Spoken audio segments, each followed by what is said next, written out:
My husband smiled that morning. It was the kind of smile that used to make me feel safe. But that day, it felt different. He looked at me, eyes still half asleep, and said softly, "I spent the night with the best woman in the world." I paused. For a second, my heart stopped. Then I laughed, pretending I understood the joke. I said, "Oh, really? Should I be jealous?" He smirked, sipped his coffee, and replied, "You shouldn't. She's always been close to me." There was a lightness in his voice that made it hard to tell if he was teasing or telling me something I didn't want to know. I smiled back because sometimes smiling is easier than asking questions. That morning, the sun was soft through the curtains. The smell of toast filled the kitchen, and the clock on the wall ticked its usual rhythm. Everything looked normal. The kind of quiet normal that hides what's about to break. We had been married for 18 years. 18 years of mornings, birthdays, arguments, and ordinary moments that make up a life. People say love grows deeper with time. Maybe that's true. But sometimes time just hides the cracks until you notice one day that your hands no longer reach for each other the same way. I still remember the first time I saw him. He wasn't handsome in the dramatic movie way, just warm, genuine, the kind of man who remembered people's names. I was new at work, nervous and quiet. He offered to help me fix a printer that wasn't even his problem. He smiled and said, "See? Easy." And somehow everything after that seemed easy too. We fell in love the slow, gentle way. Long walks, shared sandwiches, laughter over silly things. I thought love like ours would last forever. And maybe it did, just not in the way I imagined. Lately, though, he'd been different. He came home tired, distracted, always with his phone in hand. Dinner conversations became shorter. His laughter came less often, and when it did, it wasn't always with me. I told myself it was work. Everyone gets busy. But deep inside, I knew something was changing. It wasn't another woman, not really. It was the space between us. The silence that used to feel comfortable now felt cold. He used to ask about my day. Now he asked if there was more rice. So when he said, "I spent the night with the best woman in the world," I wanted to believe he was being playful. But his tone had something else in it. Something too soft to be a joke. Too sure to be pretend. I remember staring at the steam rising from my tea, wishing I could see my reflection clearly in the cup. But all I saw were waves, tiny, restless waves. "Who is she?" I asked lightly, hoping my voice didn't tremble. He chuckled. "Oh, don't be so serious. You, of course." I smiled again, but this time it hurt. There was a time when that line would have made me blush. Now it just sounded like a line rehearsed too many times. After breakfast, he left early, saying he had a meeting. I stood by the window, watching him drive away. His car disappeared around the corner, leaving behind a faint echo of the morning. It's strange how love doesn't leave all at once. It fades quietly, like a song you once loved but can't quite sing anymore. That night, I lay in bed alone longer than usual. He was in the living room, scrolling on his phone, laughing softly to himself. It wasn't the laughter that bothered me, it was the tone. Light, warm, the kind he hadn't used with me in months. I turned off the lamp and closed my eyes. But sleep doesn't come easily when your heart feels heavier than your pillow. The next morning, I found a message on his desk. It wasn't secret or hidden, just a small note, probably meant to be thrown away. It said, "Thank you for listening. You make the long days easier." It wasn't signed, but it was written in handwriting I didn't recognize.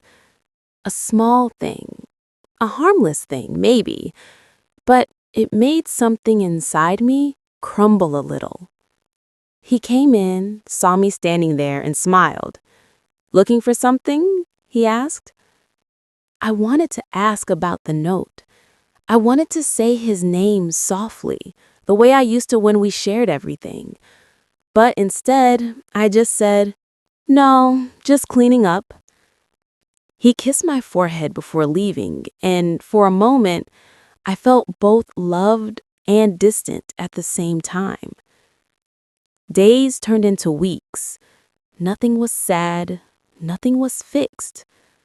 I watched him live beside me like a shadow of the man I once knew. He still smiled, still joked, still came home. But his heart, it was somewhere else. It wasn't betrayal the way people imagine. It was smaller, quieter, the kind that steals warmth 1 degree at a time. One evening, I asked him, "Do you still feel happy with me?" He looked surprised, then uncomfortable. "Of course," he said quickly. But his eyes darted away as if the truth was hiding behind the wall clock. That was when I knew. He wasn't lying out of cruelty. He was lying out of habit. And maybe I was doing the same by pretending everything was fine. That night, I sat alone on the porch. The rain had started. Gentle and steady. The sound reminded me of our early days. We used to sit like this, talking about dreams. I whispered into the rain, "Where did we lose us?" No one answered. Only the wind carried my words somewhere beyond the trees. The next morning, when he smiled and said again, "I spent the night with the best woman in the world," I finally understood. He was talking about the version of me he remembered, not the one standing in front of him. He was speaking to the memory of us, not to me. And that realization, it didn't break me. It just made me quiet. I looked at him and said softly, "I'm glad she made you happy." He froze. Maybe for the first time, he heard the sadness behind my smile. He opened his mouth to say something, but I walked away before he could. That was the morning everything began to change. Not with anger, not with shouting, but with a small, honest silence. Sometimes endings don't announce themselves with noise. They begin quietly, over breakfast, with one line that sounds like love, but feels like goodbye. And that's where my story really begins.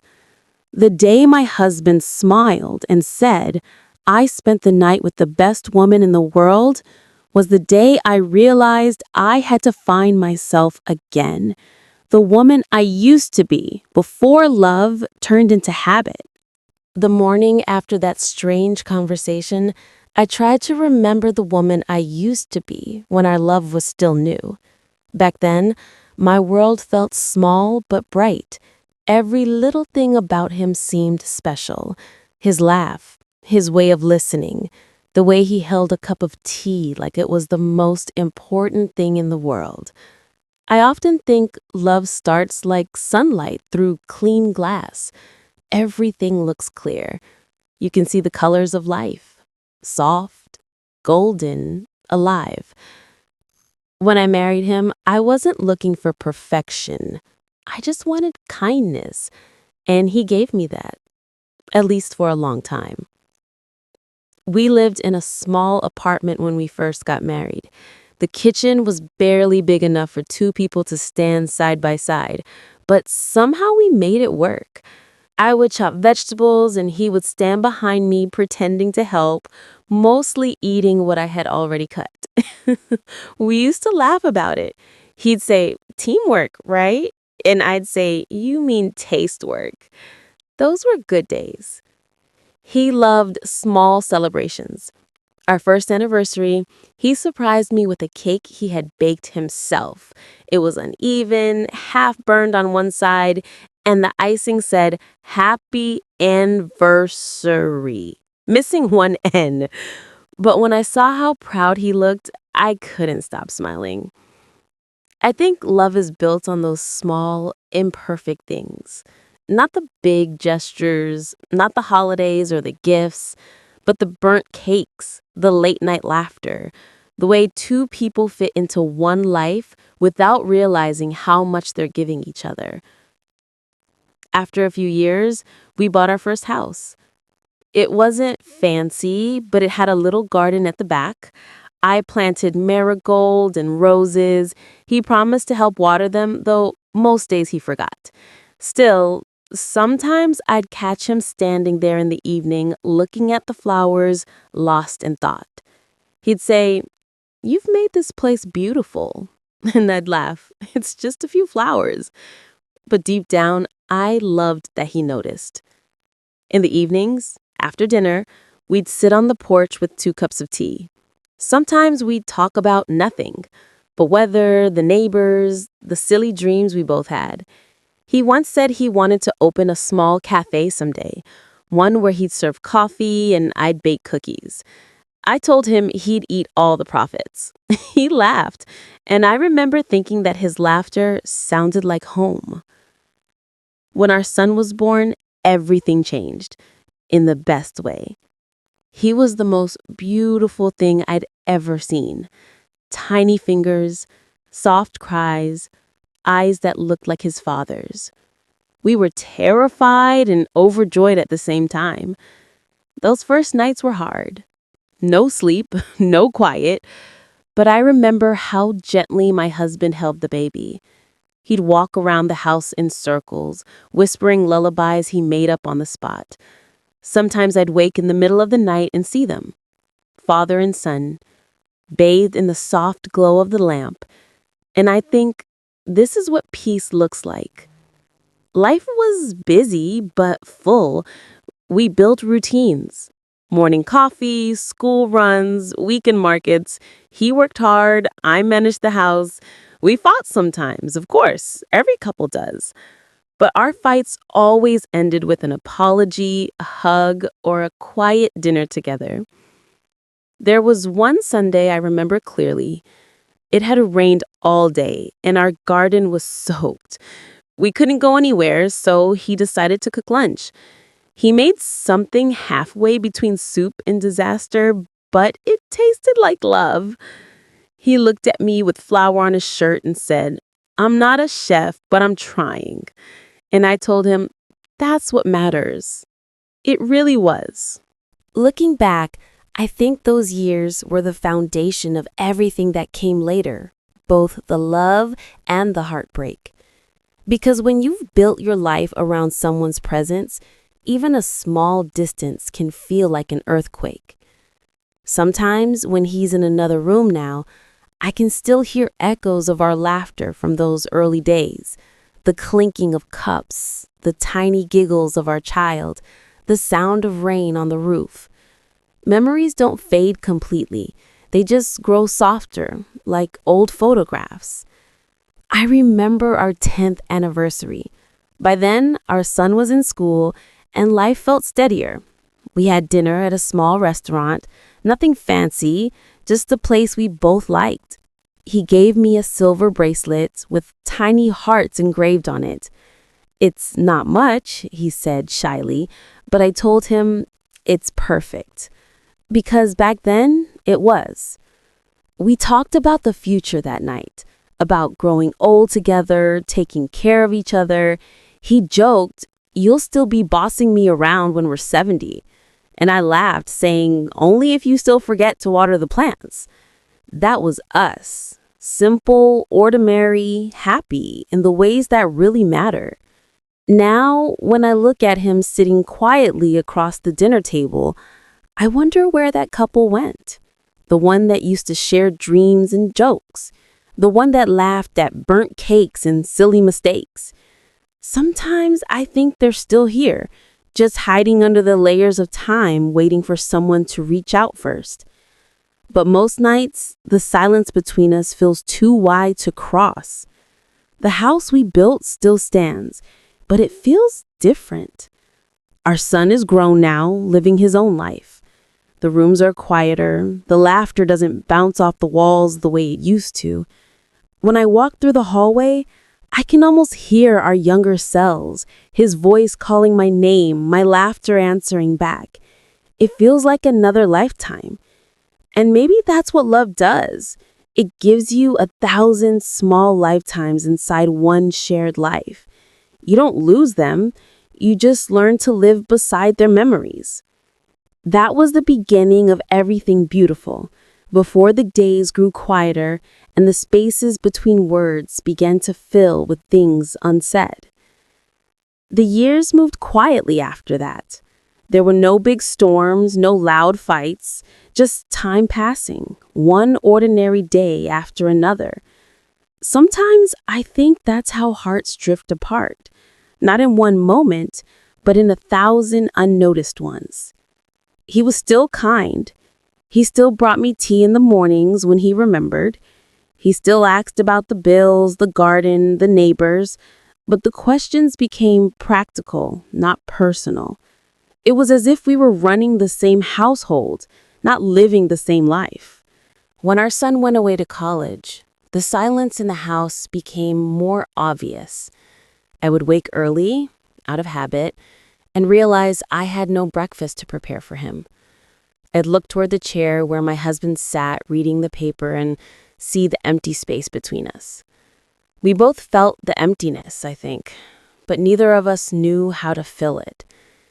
He started staying late at work more often. He said he was taking on extra projects, mentoring younger employees. I was proud of him, truly, but sometimes I wished he'd come home early, just to sit with me like before. There was a time when we couldn't wait to tell each other small things, what we'd seen on the street, who we'd met, what made us smile. Now those words stayed in our heads, unspoken. I tried to bring back little rituals. On Fridays, I'd cook his favorite meal. I'd light a candle on the table, just for warmth. He always thanked me, politely, but his mind seemed elsewhere. Sometimes he'd keep glancing at his phone, smiling faintly at something he read. It didn't feel like betrayal, not yet. It felt like distance, wearing a polite face. One evening, I asked, "What are you smiling at?" He looked up, surprised, and said, "Oh, nothing, just a funny message from a colleague." I nodded, pretending it didn't matter, but a small ache started somewhere deep inside me. Weekends used to mean long drives and quiet picnics. Now they meant errands, grocery lists, home repairs, silent television. I'd suggest a walk in the park and he'd say he was too tired. I understood. Work was hard. Life was busy. But I missed the man who used to find joy in simple things. Sometimes I'd catch myself talking to the walls, describing a recipe, a bird outside the window, because silence, after a while, becomes too heavy to carry alone. Our friends didn't notice much. At parties, we still looked like a happy couple, smiling for photos, standing side by side.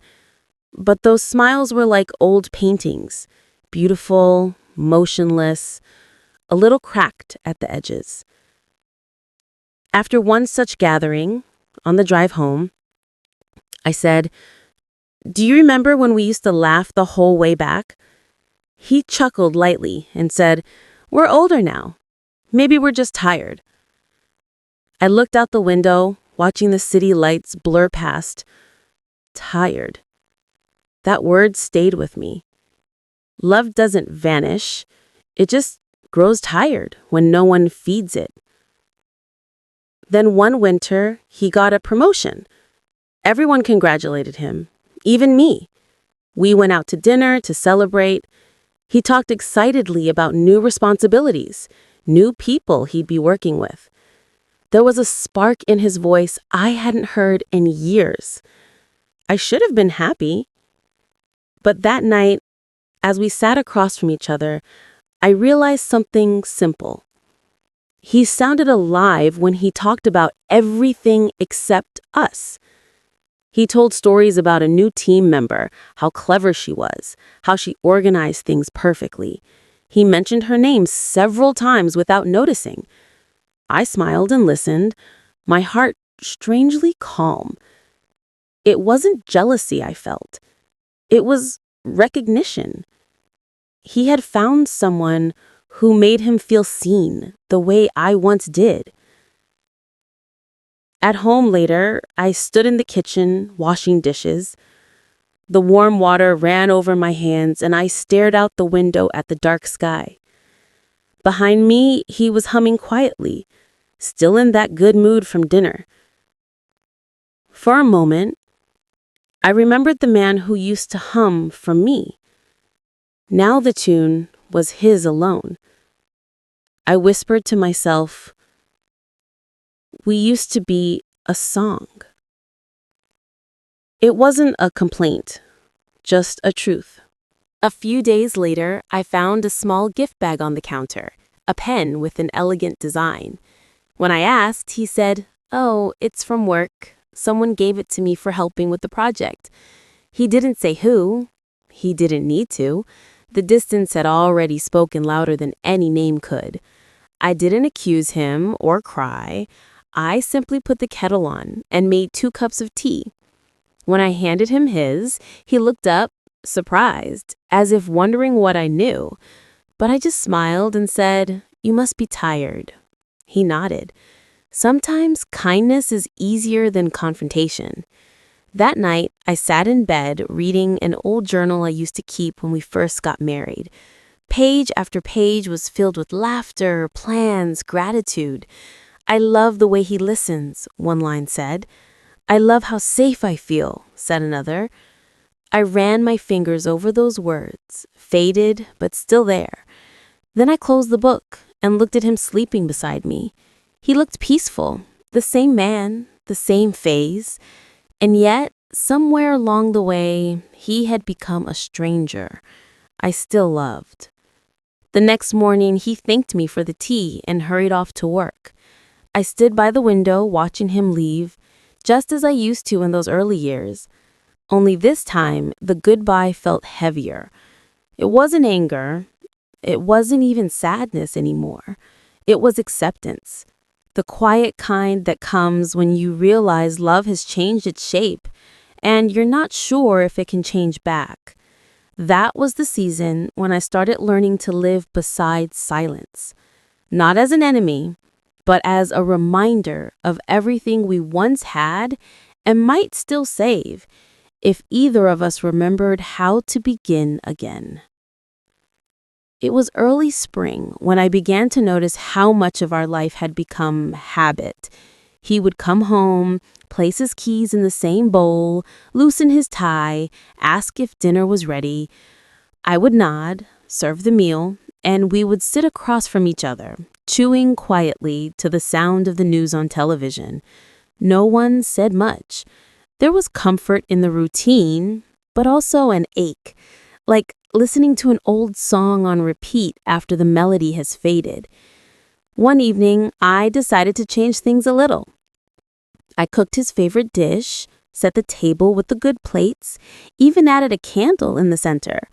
When he walked in, surprised, I smiled and said, "Just thought we could have dinner, not dinner and the news." He laughed softly. Sure." We ate together, and for a few minutes it almost felt like before. Then his phone vibrated.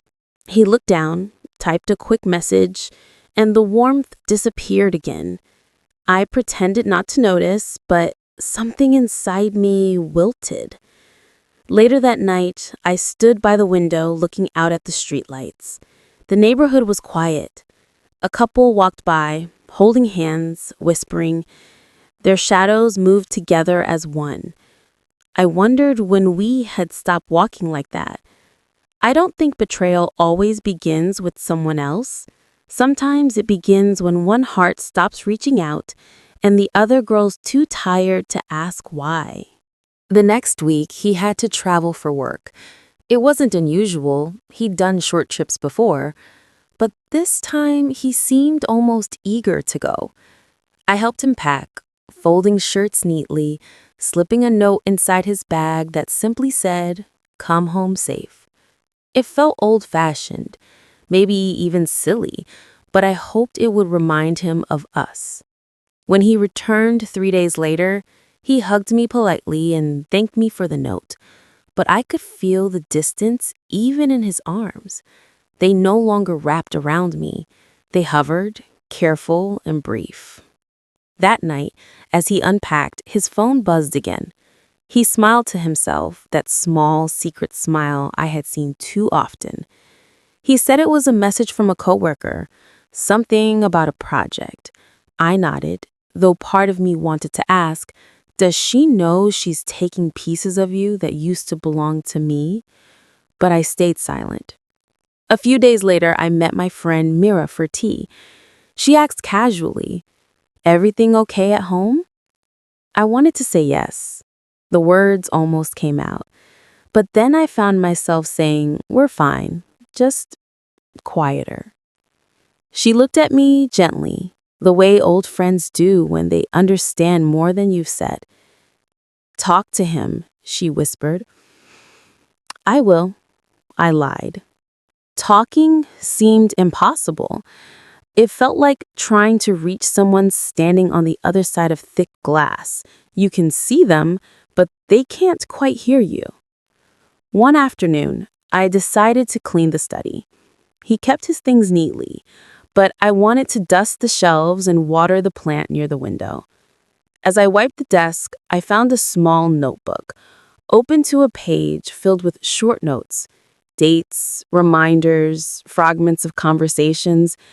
At the top of one page were the words, "Lunch with R."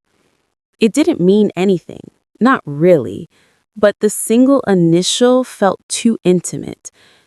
I closed the notebook quickly and set it back exactly where it had been. That night, while he was reading, I asked lightly, "How's work these days? Anyone new in your team?" He smiled. "Yes, a few. Keeps things interesting." His tone was casual, but his eyes flickered away just long enough for me to notice. I forced a smile and said, "That's good. You like new challenges." He nodded. "You know me too well." Those words used to make me feel proud. Now they felt like a line rehearsed to close a door. In the evenings, I began writing again. Not a journal this time, just small notes, things I didn't have the courage to say out loud. "I miss us. I miss your voice. I wish we could start over." I never showed him those pages. They were like whispers to myself, proof that I still cared even when he seemed to have forgotten how. Sometimes he'd glance at me and ask, "What are you writing?" I'd shrug and say, "Just thoughts." He'd smile kindly and return to his screen. Two people, inches apart, living in different worlds. As weeks passed, little things began to stand out. He started wearing a new cologne. He changed his phone password. He began humming songs I'd never heard before. Tiny details, but together they painted a quiet truth. He was living a part of his life that didn't include me.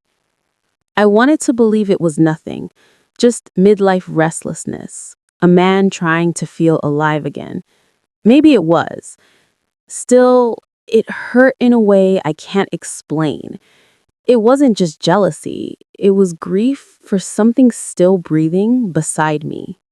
One Sunday morning, while folding laundry, I found a small envelope in his coat pocket. Inside was a simple thank you card. No name, no signature, just neat handwriting that read, "You make long days easier." I stared at it for a long time. I remembered the earlier note I'd found months ago with the same words. My hands trembled slightly, but I didn't cry. I just placed it back exactly as I'd found it. When he wore that coat later, I wondered if he noticed the card missing, or if he had already forgotten it was there. Either way, I said nothing. That night, while we sat on the couch, I glanced at him and realized how familiar and unfamiliar he looked at once. The man I'd married was still there, the same smile, the same gentle eyes, but somewhere behind them was a world I no longer knew, a world he didn't invite me into. I told myself to be patient. Love needs patience, people say. But patience feels different when you're waiting outside your own home, hoping someone will open the door. That spring, the flowers in our garden bloomed early. I stood among them one morning, sunlight warm on my face, and thought about all the seasons we had shared. Each petal seemed to hold a memory of laughter, of promises, of small kindnesses. I realized I still loved him, even through the quiet hurt. And maybe that was the hardest part of all, because love doesn't end just because someone forgets how to hold it. It lingers, gentle but heavy, waiting for a place to belong again. That was the spring when my heart began to whisper what my mind refused to hear. Something between us had changed forever, and pretending otherwise was slowly breaking me. Summer arrived gently that year, but inside our house, the air felt heavier. The days were bright outside, children playing, neighbors watering their lawns, yet between us there was a silence that didn't match the weather. Sometimes I would open all the windows, hoping the wind might carry freshness back into the rooms. But no wind can fix what hearts refuse to face. He was busier than ever. At first, I believed him when he said the office was demanding. Then I noticed how he started dressing with more care. New shirts, polished shoes, a touch of cologne, even on weekends. When I teased him, he smiled and said, "You never know who you might meet, right?" His tone was light, but the words stayed with me.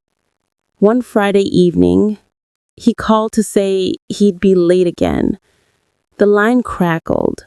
I could hear laughter in the background, not his own. He said it was a team dinner. I said, "Have fun," and hung up before my voice could break. I waited that night longer than I should have. The clock ticked past midnight. When he finally came in, he looked surprised to see me awake. "You should sleep earlier," he said gently. I wanted to answer, "I can't sleep when half of us is missing," but instead, I just nodded. He smelled of perfume I didn't recognize. Not strong, just enough to remind me I was no longer the only scent in his world. The next morning, he acted as if everything was normal. He made coffee, whistled softly, asked if I needed anything from the store. It was almost cruel, that normalcy. Sometimes I wished he would just admit it, that something had changed so that the pretending could end. After he left, I sat with my coffee untouched and tried to remember the last real conversation we had. Not about bills or schedules, but about feelings. I couldn't. Maybe months had passed, maybe years. I decided to visit my sister for a few days. I told him I needed a change of air, and he agreed too quickly. "Good idea," he said, almost with relief. That hurt more than any confession could have. At my sister's home, I felt lighter for a while. We cooked together, watched old movies, stayed up late talking.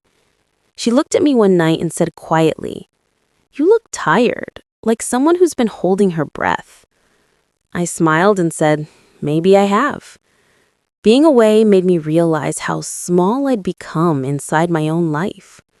I used to have opinions, laughter, plans.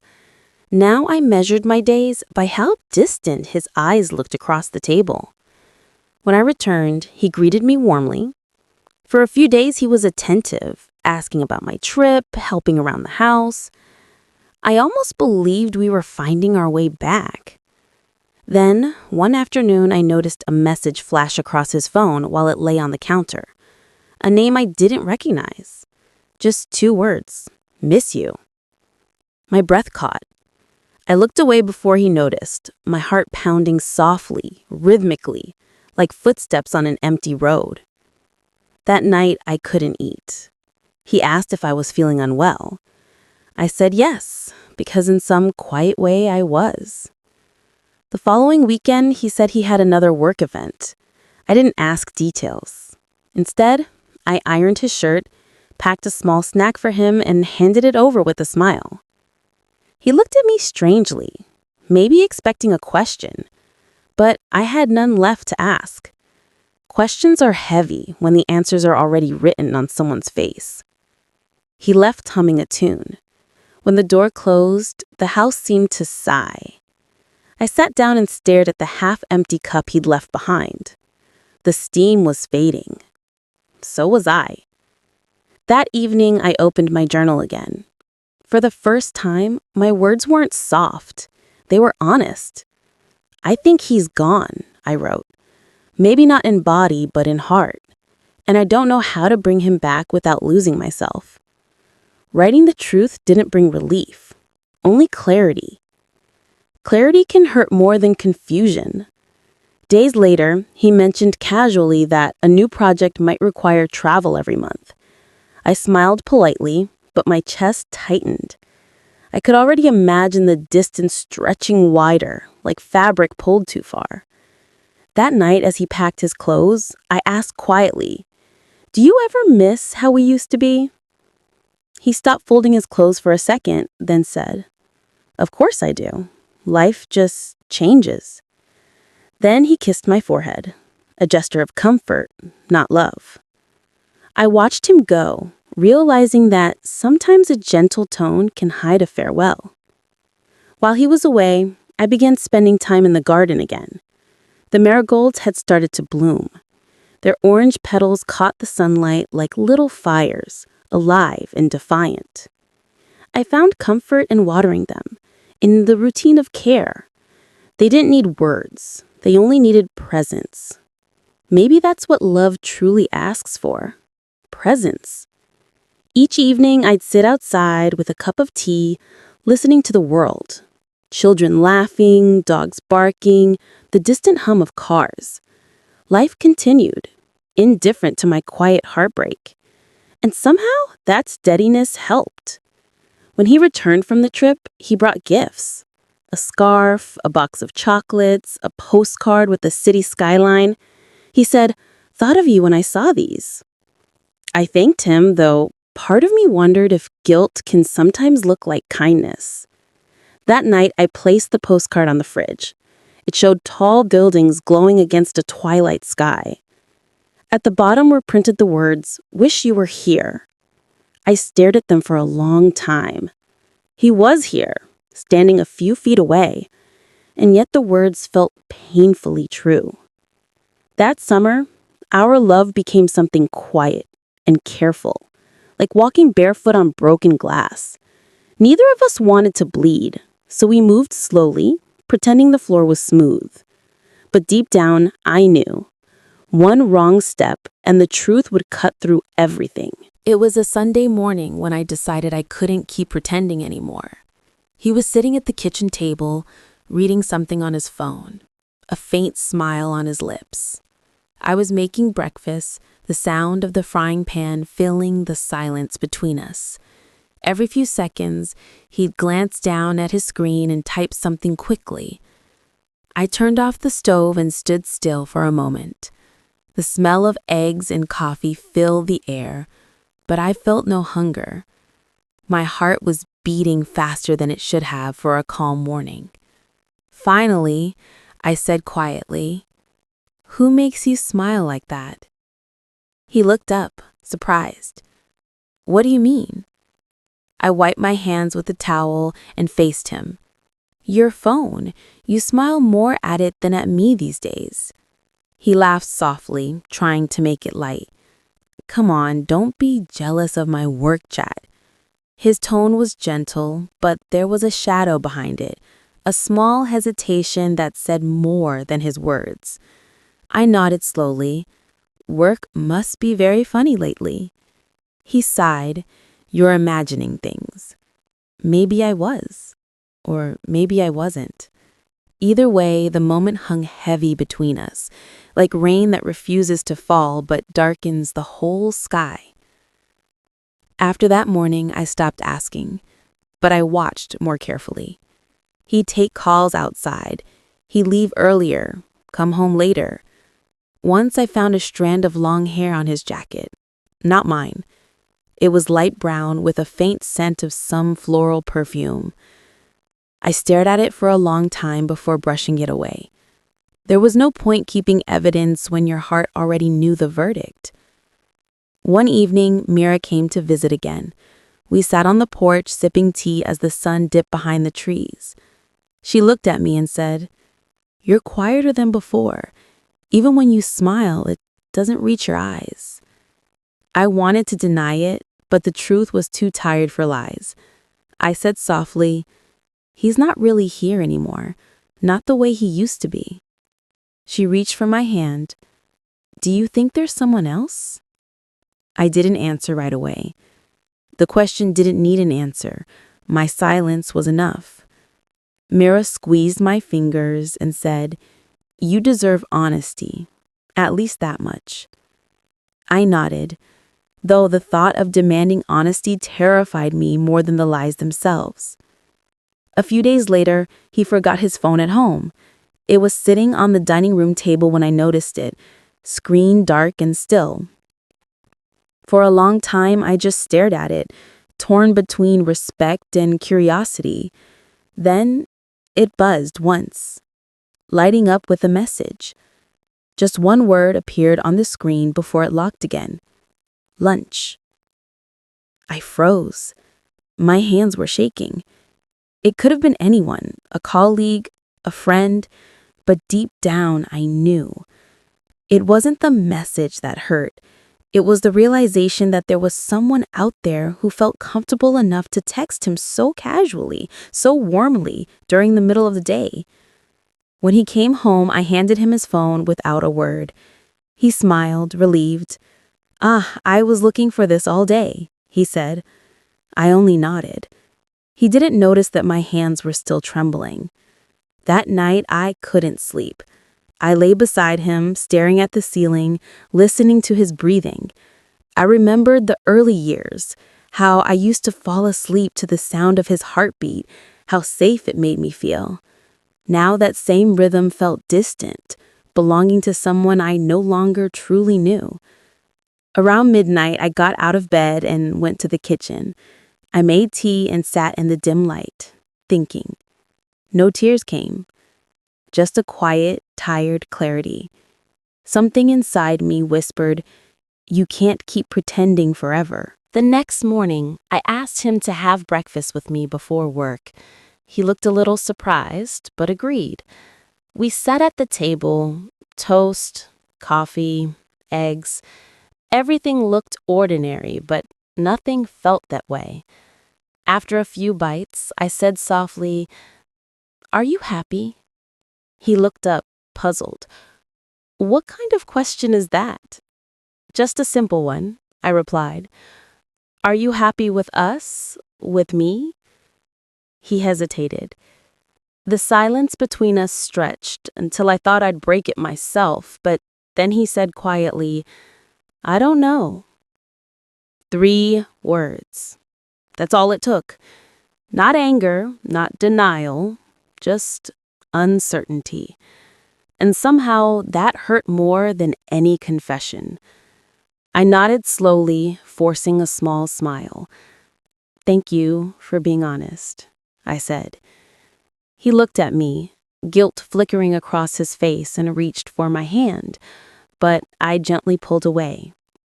After he left for work, I sat at the table for a long time, staring at the coffee cup he'd used. The small ring of coffee on the rim felt like a mark, something faint but impossible to erase completely. That day, I didn't cry. Instead, I went about my chores quietly. I washed dishes, watered plants, folded laundry. Each task reminded me that life doesn't pause for heartbreak. It just keeps moving, asking you to keep up somehow. In the evening, when he came home, he looked tired. He said, "Long day. Can we not talk about serious things tonight?" I nodded. Of course. We ate dinner in silence again. Afterward, he went to the balcony to take a call. Through the glass door, I could hear him laugh softly. It was a laugh I hadn't heard in months. Light, effortless, alive. I realized then that he had simply moved the warmth meant for me somewhere else. And standing there, watching him through the glass, I felt a strange peace. Because for the first time, I wasn't trying to deny it anymore. Sometimes, accepting the truth is the first kind of freedom.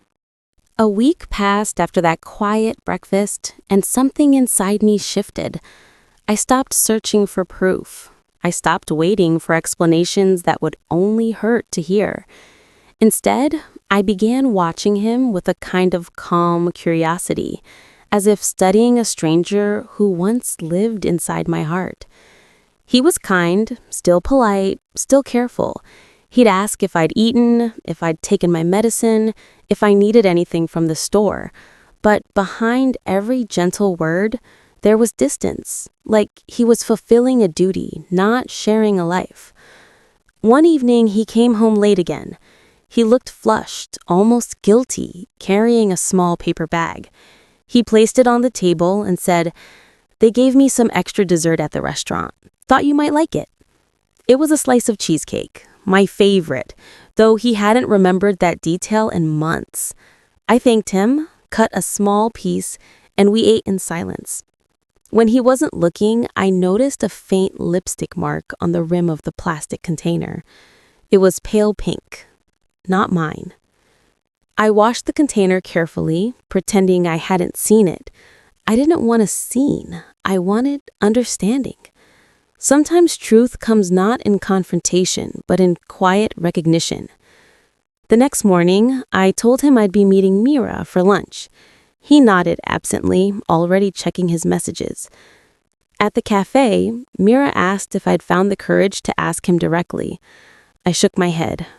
"He wouldn't tell me what I don't already know," I said. She looked sad. "Then what will you do?" "I don't know yet," I whispered. "Maybe wait until my heart catches up with my mind." A few days later, I went to his office to drop off a file he'd forgotten. The receptionist smiled and said, "Oh, he's at the cafe across the street with someone from the design team. You can leave it here if you like." I hesitated, then thanked her and crossed the road. Through the window, I saw him sitting at a small corner table. Across from him sat a woman, the one from his team, I guessed. She was laughing at something he'd said, her hand resting lightly on her coffee cup.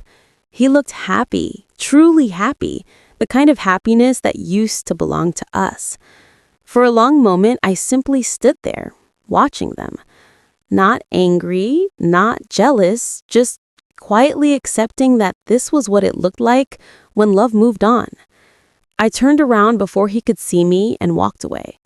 My legs felt heavy, but my mind was strangely clear. Sometimes the hardest truths don't need to be spoken aloud. That evening, he came home early, cheerful.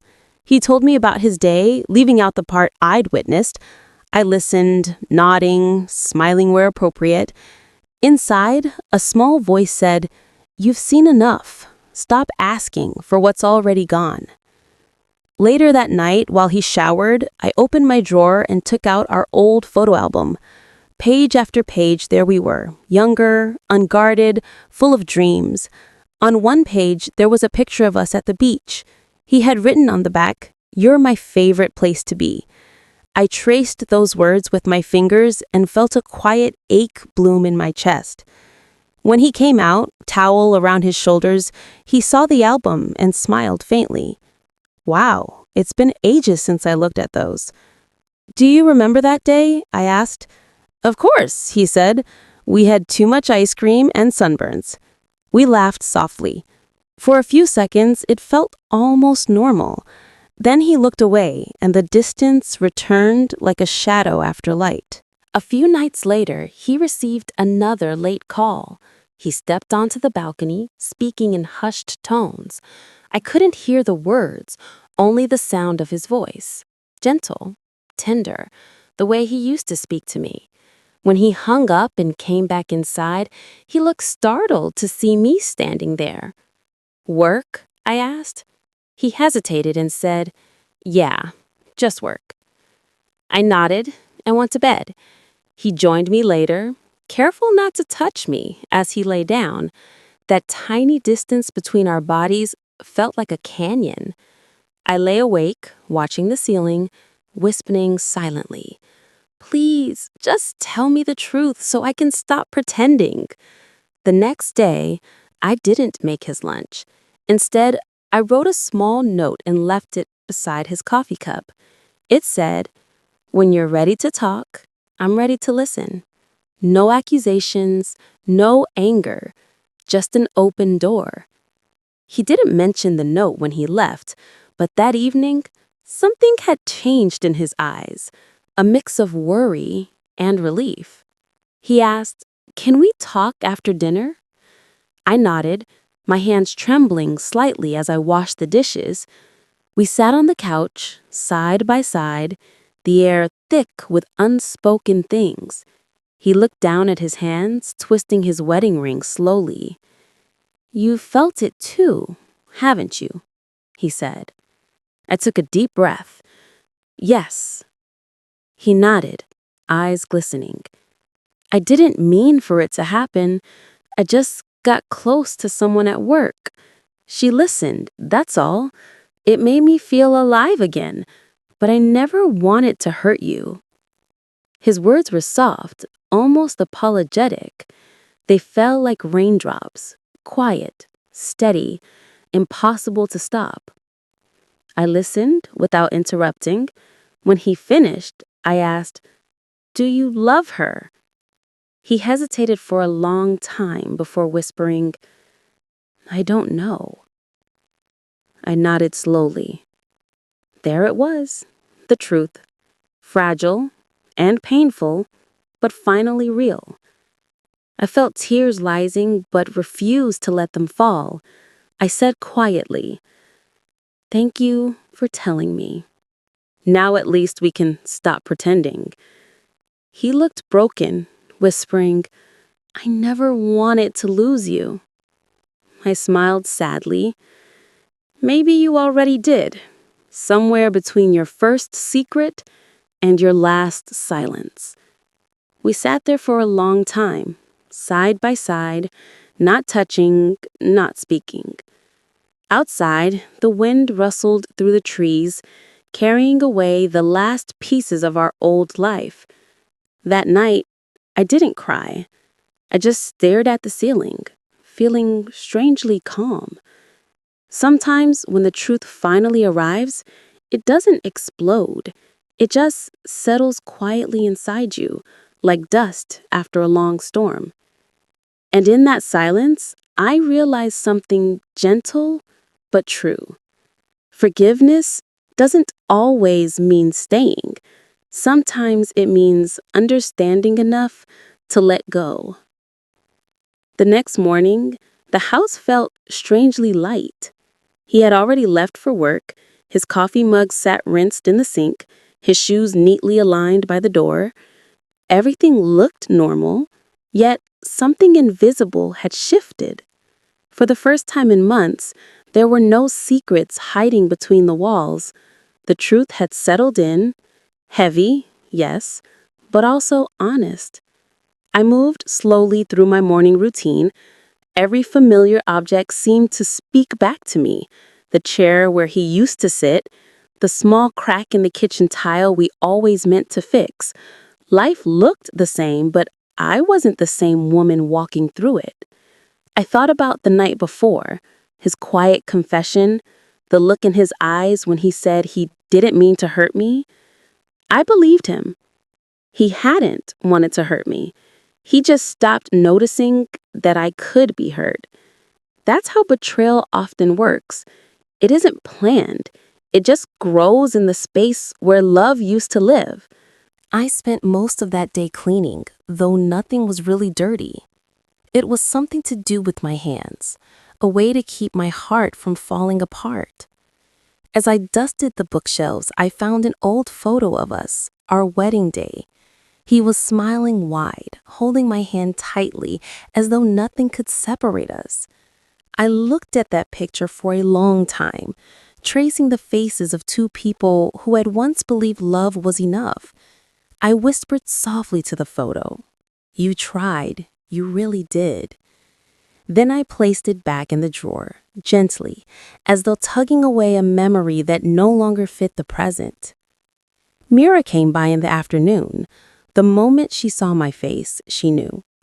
She hugged me without asking any questions, and for the first time in days, I let myself cry, quiet, shaking sobs that felt more like release than pain.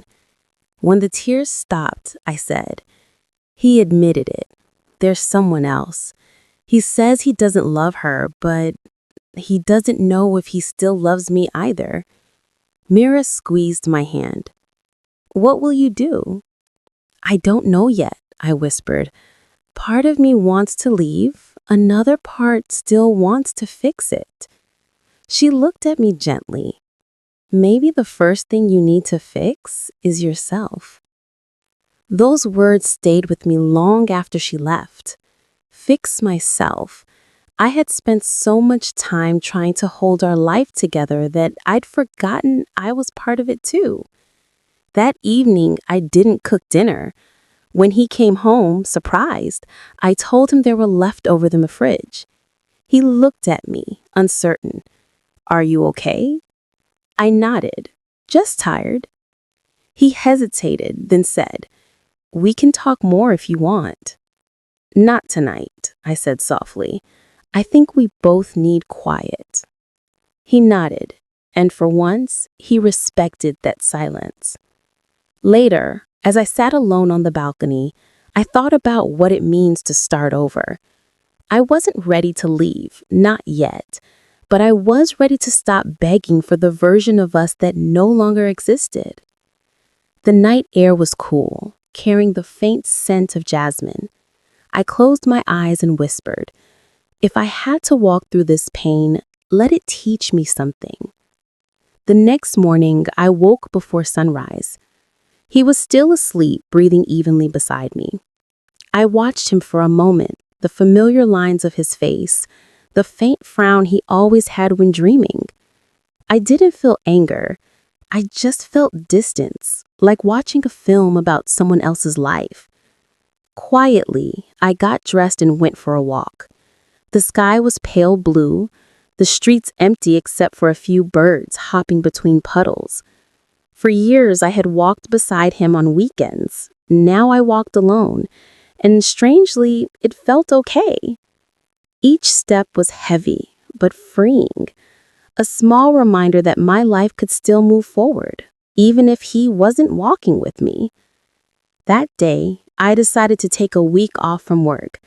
I told my boss I needed time to sort things out. He understood. Maybe he saw in my face what words couldn't explain. During those days, I spent more time with myself than I had in years. I cooked simple meals, read old books, listened to soft music. At first, the quiet was unbearable. Then, little by little, it became a comfort. One afternoon, while watering the garden, I noticed the marigolds were beginning to wilt. They needed trimming, care, attention, space to grow again. I thought, maybe I'm like these flowers. Maybe I just need pruning to bloom again. When he came home that evening, he seemed nervous. He stood by the doorway, holding a small bouquet of lilies, the kind he used to bring me when we first got married. "These are for you," he said softly. I took them, thanked him, and placed them in a vase. They were beautiful, but they didn't fix anything. Still, I appreciated the gesture. Maybe not as love, but as guilt, trying to be kind. He watched me arrange the flowers, then said, "I don't know what happens next, but I want to make it right." I met his eyes and said, "I don't know what right looks like anymore." We stood there, two people surrounded by the scent of lilies and silence.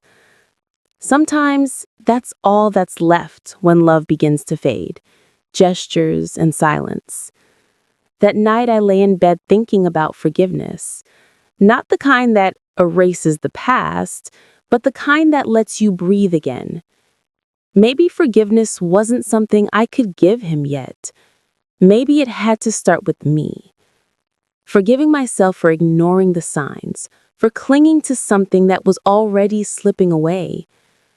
I whispered into the darkness, "I forgive you for not knowing how to love me right, and I forgive myself for not letting go sooner."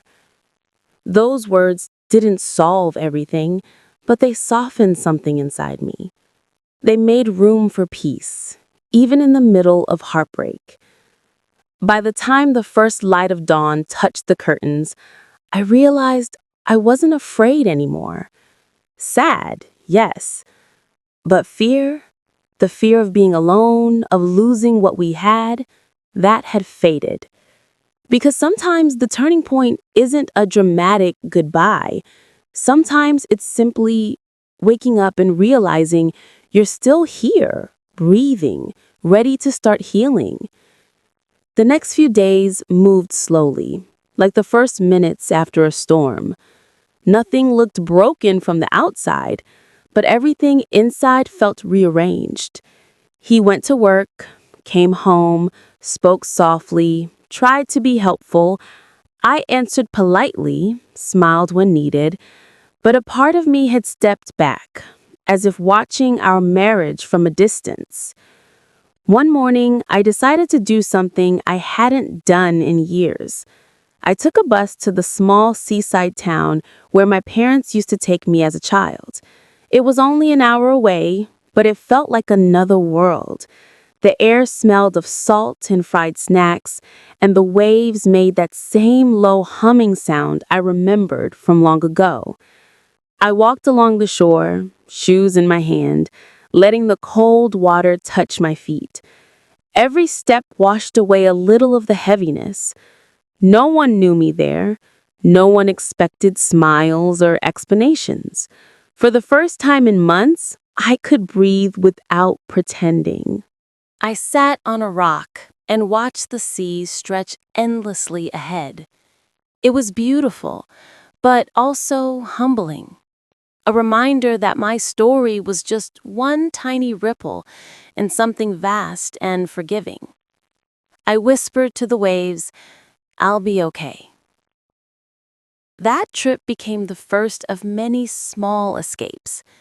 Sometimes I'd go to a cafe with my notebook and write again, not about him, but about myself. Memories, small dreams, the things I'd forgotten I wanted. Other times, I'd walk in the park, watching families and couples, not with envy, but with quiet understanding. Everyone carries something unseen. Mine just happened to be heartbreak that was learning how to heal. At home, things between us became oddly peaceful. We didn't argue, didn't force closeness. We moved around each other like two gentle ghosts, careful, polite, almost kind. He seemed grateful for my calmness, but what he didn't realize was that it wasn't calm, it was clarity. One evening, he asked, "Would you ever be able to forgive me?" I looked at him for a long moment and said, "Forgiveness isn't a door I can open for you. It's something I have to find for myself first." He nodded, maybe understanding, maybe not. Then he said quietly, "I miss how we used to laugh." I smiled faintly. So do I. But sometimes laughter belongs to a version of us that no longer exists. That night I wrote in my journal, maybe love changes shape. Maybe it doesn't disappear. It just learns to live differently. Quieter, smaller, but still somewhere within us. Those words brought a kind of peace. Not hope that we would return to what we were, but comfort in knowing that what we had mattered once. And that was enough. A week later, Mira convinced me to join her for a pottery class. I almost said no. It felt childish, unnecessary, but she insisted. The studio smelled of clay and coffee, and the instructor had a calm, patient voice.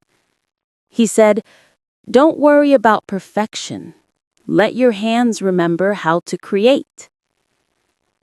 At first, the clay slipped between my fingers, messy and stubborn, but slowly it began to take shape. A small bowl, uneven, yet strong. When I finished, the instructor smiled. "See? Even cracks can make it beautiful." I took that line home with me. That night, I placed the little bowl on my table and whispered, "Even cracks can make it beautiful." It became a quiet reminder that I too could hold something new after breaking. As the weeks passed, I started noticing small joys again.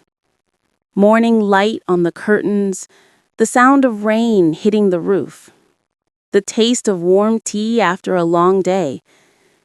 They had always been there, I'd just been too sad to see them. I began smiling at strangers, talking to shopkeepers, listening to music while cooking. Simple things, but each one felt like a thread pulling me gently back to life. Sometimes he'd watch me from across the room, a soft confusion in his eyes. Maybe he wondered why I seemed lighter when we were still so uncertain. He didn't know that letting go of control freed me more than holding on ever did. One Sunday morning, I suggested we go for a walk together. He looked surprised, but agreed. We walked through the park quietly, side by side. The air was cool, the path scattered with dry leaves. After a while, he said, "You seem different." "I am," I replied. "I stopped expecting you to be my only source of happiness." He looked down, guilt clouding his face. I wish I'd realized how much I was losing before it got this far. I smiled softly. We both lost something, but maybe we can still learn from it. There was no bitterness in my voice, just truth. And for a moment, I saw something flicker in his eyes. Maybe respect, maybe sorrow. Either way, it was honest, and that was enough. Later that day, I took out a small suitcase. He watched as I folded a few clothes and placed them inside. "Are you leaving?" he asked, voice trembling slightly. "Not forever," I said. just for a while.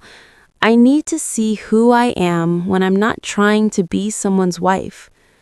He looked down, tears gathering in his eyes. "Do you still love me?" I paused, choosing my words carefully. "Yes, but love alone isn't enough anymore." Then I added, "Maybe time apart will teach us what staying never could." That evening, I packed the last of my things and sat by the window one last time. The sun was setting, casting golden light across the room. He stood near the door, quiet, unsure what to say. Finally, I walked to him and placed my hand on his arm. "Take care of yourself," I said. He whispered, "You too." I smiled, then turned toward the open door. My suitcase felt light, but my heart felt even lighter. As I stepped outside, the air smelled of rain. Each drop that touched my skin felt like a small promise that pain too could be washed clean. That night, in the small guest room at Mira's house, I lay awake listening to the rain. I thought about all the years we'd shared, the laughter, the dinners, even the silences. None of it was wasted. Every moment had shaped me into the woman who could finally choose herself without anger. And somewhere in that gentle rhythm of rain, I whispered, "This isn't the end.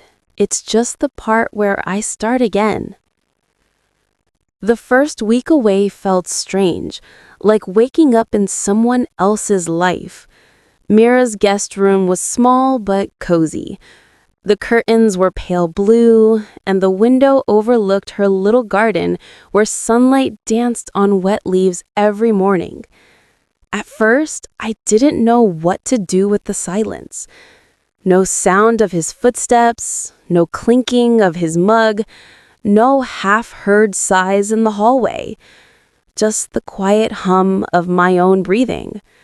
For years, I had been so used to caring for someone else that I didn't know how to simply be with myself. I'd always measured my days by his needs, what he wanted for breakfast, when he'd come home, how he was feeling. Now the only question left was, what do I want? And I realized I didn't know the answer. So I began with small things: a morning walk, a cup of tea on the porch, watching the sun rise without rushing to make plans. Each little act became a quiet way of remembering who I was before the noise. Mira gave me space, which I appreciated. Sometimes we talked late into the night about love, forgiveness, and the strange way people drift apart without meaning to. She listened more than she spoke, letting me untangle my thoughts like a knotted thread.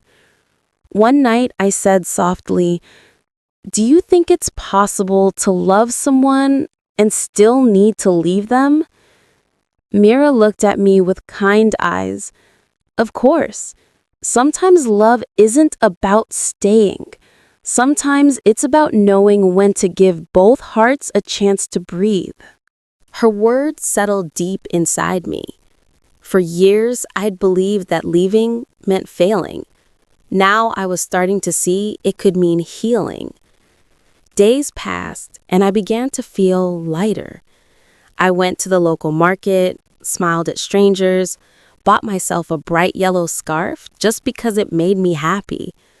I started reading again, stories of women who found courage after loss, who learned that self-worth doesn't fade when love does. And slowly, I began to see myself not as the woman who was betrayed, but as the woman who was rebuilding. One afternoon, I found an old notebook in my bag. It was the same one I'd used years ago for grocery lists and chores. But now, instead of writing errands, I wrote pieces of my heart. On one page, I wrote, "Maybe healing isn't about forgetting the pain. Maybe it's about learning to live beautifully beside it. When I read those words back, I smiled. For the first time, I wasn't writing about him. I was writing about me. A few days later, he called. I almost didn't answer, but something in me wanted to hear his voice. Not for closure, just for peace. He sounded tired, his words careful. "I've been thinking about you," he said quietly. "I know. I've been thinking too." There was a pause, the kind of silence where both people are afraid of what comes next. Finally, he said, "I'm sorry. For everything. For not seeing you, for taking us for granted." I closed my eyes, letting his words wash over me. They didn't fix the past, but they softened its edges. "I believe you, and I hope you forgive yourself too. I'm learning to." He sighed. "Do you think we'll ever find our way back?" I hesitated, then answered honestly. "Maybe, but even if we don't, I'll still be grateful for what we had." It wasn't a promise. It was a truth. And that truth felt more peaceful than any promise ever had. That night, I went for a walk alone. The sky was painted with shades of pink and gold, the kind of sunset that makes you forget how heavy life can be. Children were playing by the road, their laughter echoing through the air. For a moment, I stopped and just listened to life happening all around me, to the sound of the world moving forward. I realized something then. Life doesn't wait for you to be ready. It just keeps going, offering small chances to begin again over and over. And maybe that was the most comforting thing of all. A few days later, I visited my childhood home. It was quiet, a little worn, but still standing strong, much like me. I sat under the old mango tree in the yard, the same spot where I used to dream about love and happy endings. Back then, I thought love meant forever. Now I knew it meant honesty, even when it led to goodbye. I picked up a small fallen leaf and turned it over in my hand. It was fragile, yet beautiful, its veins still visible like tiny maps of everything it had survived. And I thought, maybe I'm like this leaf, fallen, but still whole. The next morning, I woke up with a sense of calm I hadn't felt in months. No sadness, no anger, just quiet acceptance. I made myself breakfast, sat by the window, and let the sunlight touch my face. Later, I called him again. "I'm not coming back right now," I said gently. "I need more time. Maybe a lot more." He didn't argue this time. "I understand," he said. "I just want you to know I'll wait." His voice cracked slightly, and for a moment, I almost cried. But I didn't, because I knew that whether he waited or not, my journey was no longer about him. It was about me learning to love myself again. That evening, I took out my pottery bowl, the one with the tiny cracks. I placed a single candle inside and watched the light flicker through the uneven lines. It was imperfect, but it glowed beautifully anyway. In that quiet moment, I whispered to myself, "This is what healing looks like." And for the first time, I believed it. It had been almost 2 months since I left home. Each bay had been a small step toward something softer, something more honest. I no longer woke up with the same ache in my chest. There were still moments of sadness, of course there were, but they no longer drowned me. They simply passed through, like waves that knew when to retreat. One morning, I received a message from him. Just a few words. "Can we talk? No pressure. I just want to see you." I stared at the screen for a long time. Part of me hesitated, afraid of reopening wounds that had just begun to heal. But another part, the part that had grown gentler and stronger, whispered, "You can face this now." So I agreed. We decided to meet at the small cafe near the park, the same one where we'd gone years ago when we were still learning each other's favorite things. Back then, he always ordered coffee with too much sugar, and I teased him for it. I remembered that as I got ready, choosing the simple dress, tying my hair back. No makeup, no effort to impress. Just me, unguarded, honest. When I arrived, he was already there. He looked older somehow. Not in age, but in weariness. There was something humble in his posture, something sincere in his eyes. As soon as he saw me, he stood up and smiled. Not a forced smile, but one that carried both regret and relief. "You look good," he said softly. "Thank you," I replied. "You do too." We sat down, the space between us quiet, but not cold. For a while, we just sipped our coffee, letting the noise of the cafe fill the silence. Finally, he said, "I didn't realize how empty the house would feel without you." I looked down at my cup. Sometimes emptiness teaches us what presence really means. He nodded slowly, his eyes glistening. I was selfish. I thought I could fix my loneliness by looking elsewhere. But all I did was break something I didn't know how to rebuild. His voice trembled, and for the first time in a long while, I believed every word. There was no defensiveness, no excuses, just truth. I let him speak. I didn't interrupt or correct him.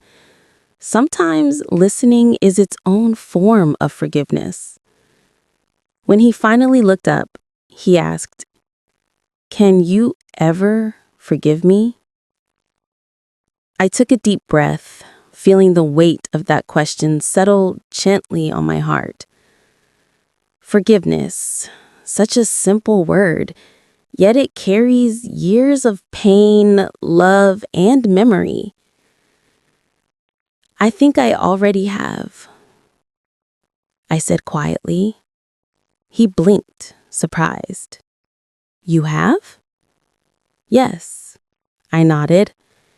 "Not because what you did was okay, it wasn't, but because holding on to the hurt was keeping me tied to a story that no longer fits who I am.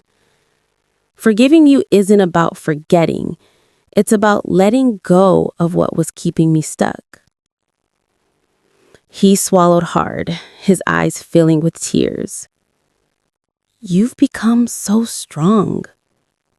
I smiled faintly. "I just got tired of being broken." For a long while, we sat without speaking. The afternoon sunlight streamed through the window, catching the small dust smokes in the air. It felt peaceful, almost sacred. Then he said softly, "I don't expect you to come back. I just wanted to say I'm sorry in person." I nodded. "I know. And thank you for saying it."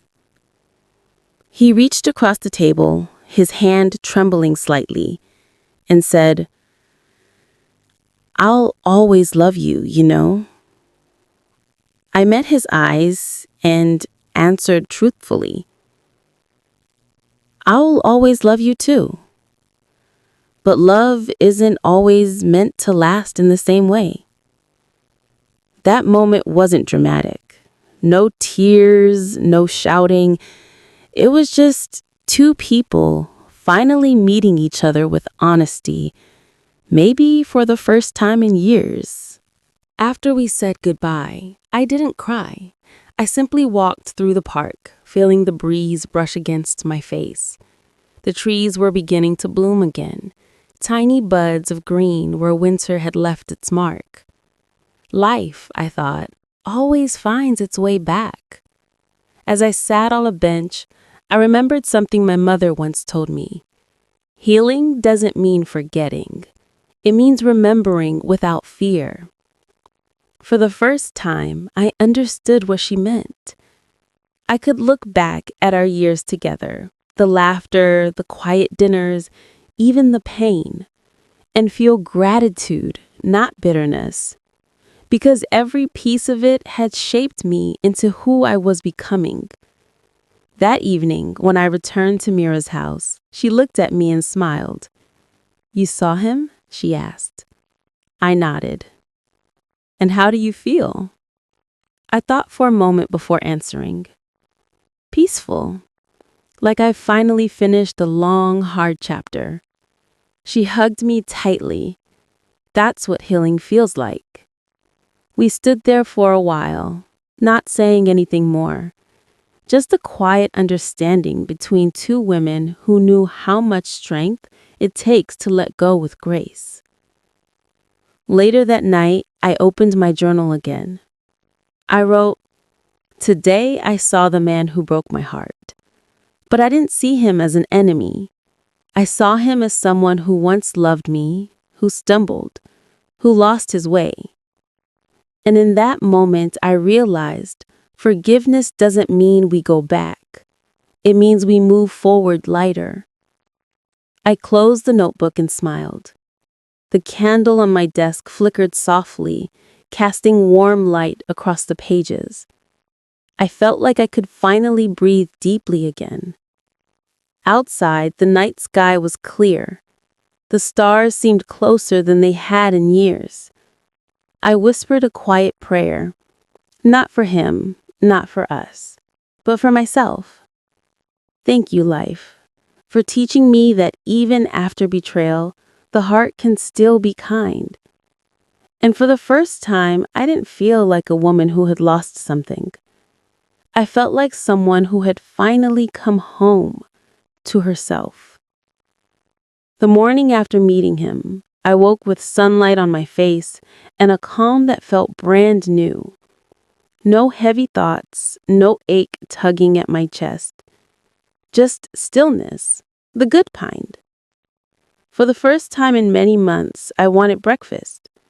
I brewed tea, toasted bread, sliced fruit, and sat by the window to eat slowly. The world outside looked ordinary. People walking dogs, a child on a bicycle, yet it all seemed softer, almost forgiving. Maybe peace isn't loud or dramatic. Maybe it arrives quietly, like this. Mira noticed the change in me. "You look lighter," she said, handing me a cup of coffee. "I feel lighter," I replied. She smiled. "So what comes next?" I thought for a moment before answering. "I think I just want to live my own rhythm for a while. No plans, no expectations." That day marked the beginning of something new, a season of gentle rebuilding. I started volunteering at the community library. The first day I shelved children's books, I caught myself smiling at the sound of laughter echoing between the aisles. Stories had always been my safe place. Now sharing them with others felt like giving a little of that safety back. There was an old woman who came every week, always choosing the same worn novel. One afternoon, she said, "It's the only story that makes me feel young again." I understood completely. We all have stories that remind us who we were before life grew complicated. Helping there didn't just fill my time. It filled my heart. I started to realize how much of myself I'd set aside in the name of being a good wife. Now I was learning to be a whole person again. Not someone's partner, not someone's caretaker, just me. Every evening, I'd walk home through the small park.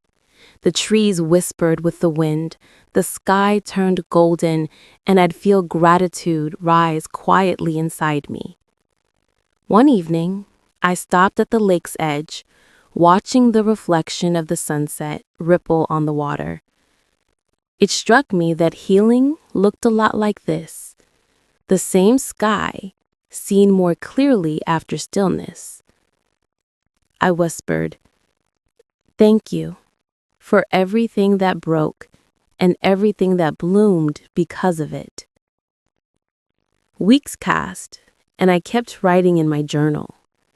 The entries became less about pain and more about discovery: what made me happy, what I wanted to learn, where I hoped to travel one day. I started taking a short art class nearby. At first, my hands trembled holding the brush, but soon color began to feel like language again. I painted skies, trees, and sometimes faces that looked vaguely like mine, calm, steady, unfinished. The instructor once looked over my shoulder and said, "You paint the kind of peace that only comes after storms." I smiled because that was exactly how it felt. One Sunday, I visited my husband's mother. We hadn't spoken much since I left, but she greeted me warmly, her eyes kind. Over tea, she said softly, "He told me about your talk. He's trying to change." I nodded. "I hope he does, for himself." She reached for my hand. "You're a good woman. Whatever you decide, I'll always care for you." Her words touched me. They reminded me that endings don't erase the love that surrounded them. Families shift, but affection can stay gentle and true. Back at Mira's, I began to think about returning to my own small apartment across town, the one I'd rented before marriage. It had been empty for years, but the thought of restoring it excited me. A place just mine again. When I told Mira, she hugged me tightly. "That's a beautiful next step," she said. So the following week, I moved. The apartment smelled of dust and quiet memories, but as I opened the windows, fresh air flowed in like hope itself. I cleaned, repainted, rearranged. Each room began to feel like a new chapter, bright, simple, full of possibility. On my first night there, I sat on the floor with a small meal and my pottery bowl glowing with a candle inside. I didn't feel lonely. I felt whole. It was as if the walls were listening to my breath, learning my rhythm again. Outside, rain began to fall softly. I watched the drops trail down the window and thought of the night I first left. How afraid I'd been of this very silence. Now, that same silence felt like a friend. A few weeks later, he called again. His voice was steadier this time, grateful rather than sad. He said, "I wanted to tell you, I've started therapy. I'm learning things I should have learned long ago." "That's good," I said sincerely. "And I just wanted to thank you," he continued, "for handling everything with kindness when I deserved anything but." I smiled, though he couldn't see it. "We were both learning," I replied. We didn't make promises, we didn't plan to meet. We just wished each other well. Truly, finally. When the call ended, I felt a quiet sense of closure. Not the sharp end of a story, but a gentle period. Full stop. Not exclamation. That evening, I took a walk through my neighborhood. Children played in the street. Music drifted from open windows, and the air smelled of rain and earth. Life was ordinary, beautiful, and mine again. I realized that love doesn't always return to the same home. Sometimes it finds a new one inside you. And once it does, you're never truly alone. When I reached home, I opened my window and let the cold breeze fill the room. I whispered to myself, "You did it. You found your way back to peace." And somewhere deep inside, I knew this was not just survival. It was the quiet beginning of joy. The weeks turned into months, and life began to move at a gentle, steady rhythm. My morning started with sunlight and the smell of coffee. I'd open the windows, let the fresh air fill the room, and watch the world wake up outside. Neighbors chatting, birds singing on the wires. It wasn't a new life exactly, it was simply life again. I began teaching weekend art classes for children at the library. Their laughter filled the quiet corners, and their tiny hands reminded me what pure joy looked like. Whenever they painted something messy or bright, I'd say, "There's no wrong way to create. Every color has a story." And each time I said it, I realized I was also speaking to myself. One Saturday after class, I sat by the window as rain began to fall, soft and steady. I made tea, wrapped myself in a blanket, and felt something I hadn't felt in a long time: contentment. Not the sharp thrill of happiness or the relief of escape, but a deep, calm understanding that I was exactly where I needed to be. I thought about all that had happened, the laughter that once filled our home, the silences that followed, the heartbreak, and the slow mending. Each memory carried its own lesson. Pain had taught me awareness, loneliness had taught me strength, and forgiveness had taught me peace. A few days later, I visited my parents' grave for the first time in years. The cemetery was quiet, the air cool. I knelt down, brushing fallen leaves from the stone, and whispered, "I'm okay now." For a moment, I imagined my mother's voice, soft, reassuring. "You were always stronger than you knew." I smiled through tears. Maybe strength doesn't roar. Maybe it simply keeps going, one gentle day at a time. That night, I walked home slowly. Street lights flickered to life one by one, and the city glowed faintly under the dusk. I noticed small things: the scent of fresh bread from a nearby bakery, the hum of passing cars, and the warmth of my own steady heartbeat. All of it reminded me that life continues, quietly, faithfully. When I reached home, I lit my candle again, the one inside the pottery bowl. Its light shimmered through the small cracks, golden and imperfect. And I realized something profound. Those cracks weren't flaws anymore. They were proof of endurance. Proof that beauty doesn't vanish when something breaks, it simply changes shape. A week later, I got a letter in the mail. It was from him. Not long, not dramatic, just a few lines written in his careful handwriting. "I wanted to thank you for the grace you gave me. I've learned more about love from losing you than I ever did when I had you.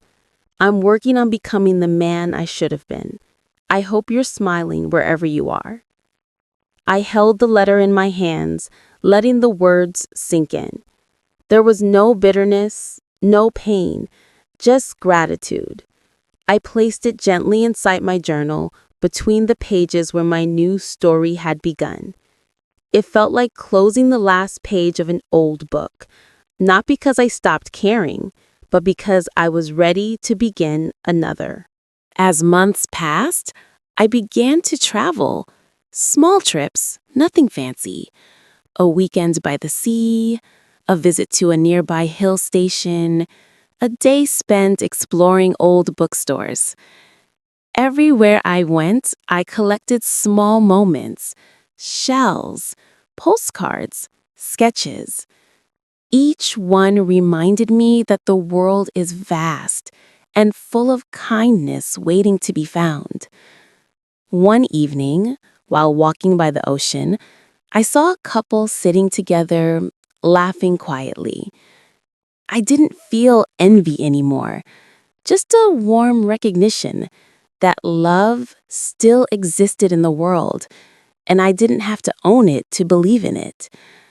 I whispered to the sea, "May they take care of each other better than we did." And for the first time, I truly meant it. Back home, life settled into its beautiful ordinariness. Work, small dinners, new friends, art, and laughter. Sometimes I'd catch my reflection in the mirror, calm eyes, a soft smile, and think, this is the woman I was always meant to become. She wasn't defined by someone else's choices or words. She was shaped by her own courage, by her ability to stay kind even when life wasn't. One night, Mira came over for dinner. We sat on the floor eating simple food, laughing about small things. At one point, she looked at me thoughtfully and said, "You know, I think you've made peace with the past." I nodded. "Yes, and I think the past has finally made peace with me too." We clinked our glasses together, the sound soft but full of meaning. Later, after she left, I stood by the window watching the city lights flicker on the distance. There was music somewhere, faint, carried by the breeze. It wasn't romantic or grand, just gentle. And in that moment, I understood that love still lived in me. Not for him, not for anyone else, but for life itself. I whispered into the quiet. I forgive, I thank, I begin again. And those 3 words felt like everything I had been searching for. When I finally went to bed, I left the curtains open. Moonlight spread across the room, touching the pottery bowl on my desk. The candle had burned down low, but its glow still flickered, steady, unafraid. I closed my eyes and smiled, breathing softly into the night. This was peace. Not perfect, not forever, but real. And as I drifted into sleep, I thought, some stories don't end with happily ever after. They end with quietly, finally, happier now. There's something about quiet mornings that feel like forgiveness. You open your eyes, and for a brief moment, the world hasn't asked anything of you yet. It's just there, waiting, gentle, patient. That's what my life feels like now. Not perfect, not entirely healed, but peaceful. I wake up, stretch, and smile at the sunlight creeping through the curtains. The city hums softly outside, and I brew my first cup of tea. It's the same ritual I've done for years, but it feels different now. Because now, I do it for me. There was a time when every morning began with thoughts of him, what he'd say, what he'd forget, what we'd lost. Now, those thoughts have softened into memories that don't hurt anymore. They simply exist, like photographs in an old album, reminders of where I've been, not chains that hold me. I still remember the day he said, "I spent the night with the best woman in the world." At the time, I thought it was a cruel joke, a dagger disguised as charm. Now, I realize maybe he said it because he didn't know what love meant anymore. And maybe I stayed quiet because I was beginning to learn. Sometimes love changes form. Sometimes it leaves to teach you what it was never meant to be. I've learned that people don't always betray you to hurt you. Sometimes they do it because they're lost. And while that doesn't make it right, understanding it helps you let go. Because carrying anger is like holding fire in your hands. It burns only you. The day I stopped asking why was the day I started healing. Why did he lie? Why did we drift? Why wasn't love enough? All those questions led me in circles. But when I replaced why with what now, everything changed. What now? I can breathe. What now? I can build. What now? I can live. I walk through life slower these days. I pause to notice the color of evening skies, the sound of rain, the way light moves across the floor. Maybe heartbreak sharpens your senses. Maybe pain teaches you how to see beauty again, even in small things. Some evenings, I still sit by the lake, the same one I used to visit when everything felt too heavy. Now, I sit there just to watch the reflection of the sky on the water. It reminds me that peace, like reflection, only comes when the surface is still. There's a bench there that has become my spot. Sometimes I see couples walk by, holding hands, whispering, laughing, and instead of feeling empty, I silently bless them. Because I know what it means to want love, and I know what it means to lose it. Both are human, both are sacred. A few months ago, I started writing again. Not about pain this time, but about life and quiet joy and the small victories that don't make headlines. I write about the woman who thought she'd break, but learned to bend instead. About how the heart, once torn, can still find its rhythm. About how forgiveness doesn't mean forgetting, it means remembering without resentment. One evening, I read my words aloud to myself, softly. Healing isn't about erasing the past, it's about learning to carry it gently. And I knew then I had carried it far enough. Sometimes people ask me if I'd ever let him back into my life, and I smile, because it's not about letting him back in, it's about not shutting myself out anymore. We don't always need closure from others. Sometimes closure is the quiet nod we give ourselves when we realize we've survived, we've learned, and we've grown. He was part of my story, yes, but not the whole book. And maybe that's the truest kind of ending, not when love returns, but when you do. There are days when I still get lonely, of course, but loneliness isn't the same as emptiness anymore.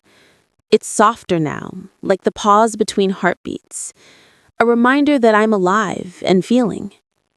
I feel it with music, with books, with laughter shared with friends, with my own company. I used to think I needed someone to make life feel full. Now I know. Fullness was always mine to create. Last week, a little girl at my art class asked me, "Miss, why do you smile so much even when you're quiet?" I laughed and told her because smiling makes the quiet brighter. But inside, I thought, it's because I finally made peace with the woman in the mirror. She has walked through fire, yes, but she's come out warm, not burned. As I sit here tonight, candle glowing softly on the table, I think of all the women and men who've stood where I stood. The ones who've loved deeply, been hurt quietly, and had to rebuild piece by piece. To them, I'd say, you are not weak for breaking. You are human for feeling, and you are brave for choosing to heal. Because healing isn't a single act. It's the way you keep showing up for yourself, even when no one else does. It's the way you still believe in mornings, even after the longest night. If I could go back and meet the woman I was on that night, the night he confessed, the night my world cracked, I wouldn't tell her to run or fight or cry. I'd just hold her hand and whisper, "You will be okay." Not because he'll come back, but because you will. And that, I think, is the most beautiful truth I've learned.